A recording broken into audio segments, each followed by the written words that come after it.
Allah, la haula wala quwata illa billahil aliyil azim. Moga-moga Allah ampunkan kita. Allah maafkan segala kesilapan kita dalam melihat hakikat kehidupan. Allah, tak tahulah ke mana saya dengan tuan-tuan dan puan-puan ya. Saya ni sekarang ni terumbang ambing dalam lautan, tak tahulah lautan apa. Ya, tolong doakan saya. Doa. Tak tahu saya ni.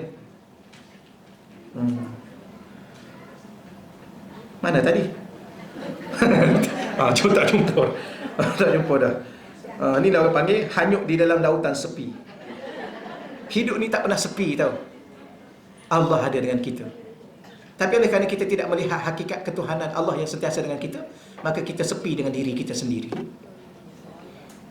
Sebenarnya kita ni kan, kita ni kalau kita dikelilingi oleh 1000 insan, kita tetap akan merasai kesepian seadanya kita tidak dengan Allah. Seorang lagi sekali, kita ni akan merasai 1001 kesepian walau kita dikelilingi oleh 1001 insan, namun kalau kita tidak dengan Allah. Tapi kalau kita dengan Allah, walaupun seluruh dunia dan seisinya meninggalkan kita, kita tidak akan pernah sepi kalau Allah dengan kita. Kerana yang menenangkan kita, yang menggembirakan kita, yang menghiburkan kita, yang membahagiakan kita, hanya Dia sahaja.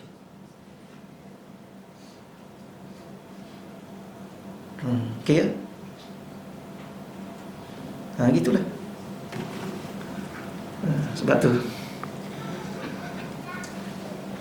kalau kita cakap lebih-lebih kan, kita akan menangis.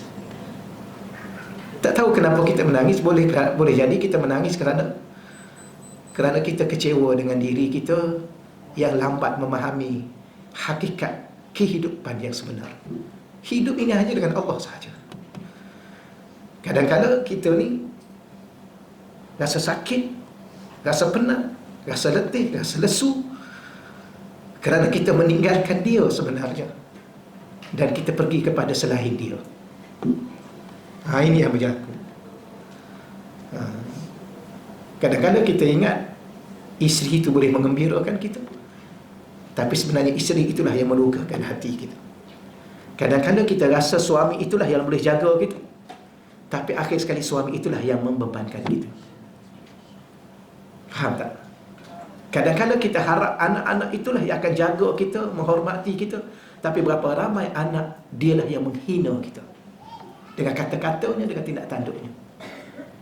Maka sebab tu segala yang datang kepada kita sebenarnya tidak lebih daripada ujian untuk Allah tengok adakah kita sudah sibuk dengan selain Dia. Sebab tu bermula dengan hari-hari yang terakhir ini kan, hari-hari terakhir kehidupan saya dengan tuan-tuan ni, harap-harap Allah bawa hati kita hanya kepada Dia. Bukan bererti tidak menghargai suami yang ada, bukan bererti tidak menghargai dan mencintai isteri yang ada, anak-anak yang ada, tidak.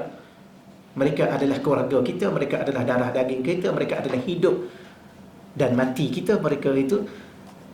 Tapi hakikat hidup ni akhirnya kita akan seorang diri kembali kepada Dia. Maka sebab tu kadang-kala Allah, anak kita ni sebenarnya dia baik. Dia bukan jahat, dia bukan nakal, tapi Allah mungkin mencetuskan sebab musabab melalui lidah Dia untuk Dia melukakan hati kita. Untuk apa sebenarnya? Untuk Allah fahamkan kita bahawa sudahlah kamu dengan makhluk, berkembalilah kepada aku.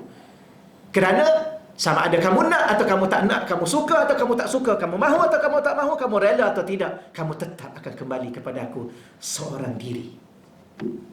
Maka belajar untuk hidup sendirian hanya dengan Allah.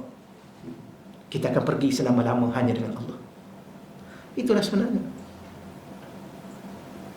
Sebab tu kalau kita nak faham, akhirnya Allah letak dalam hati kita kerinduan kepada Allah yang tak mampu untuk kita tanggung. Sebab Allah Ta'ala ni sebenarnya, tuan-tuan dan puan-puan, sebenarnya Allah nak sangat kita dikenal Dia. Allah ni, Dia cipta semua ni supaya kita kenal Dia. So kerana apa? Kerana seluruh bukti dan diri kita ni, bukti wujudnya Dia, adanya Dia. dan adanya dia, dekatnya dia dengan kita. Tapi Allah takut kita tak mampu menanggung. Menanggung beban cinta Allah, kita tak mampu tanggung.